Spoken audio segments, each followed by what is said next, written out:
বিদ্যুৎ উৎপাদনকারীর কাছ থেকে বিদ্যুৎ ক্রয়ের উপর উৎসে কর কর্তনের হার 4% থেকে 3% করা হয়েছে। রিফাইনারি কর্তৃক জ্বালানি তেল সরবরাহের ক্ষেত্রে উৎসে কর কর্তনের 1.5% হতে 1% করা হয়েছে।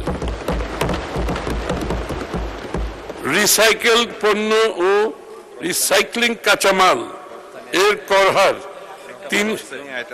রপ্তানিটা পারা গেছে নাকি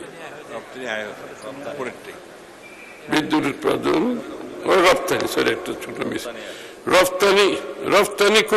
রপ্তানি কর্তৃক জ্বালানি তেল এটা জ্বালানি তেল সরবরাহের ক্ষেত্রে উৎস কর 1 থেকে এটা তো বললাম 1% করা হয়। আচ্ছা থাক ঠিক আছে। রিসাইকেল পণ্য ও রিসাইক্লিং কাঁচামাল এই কর হার 3% হতে 1% হ্রাস করা হয়েছে।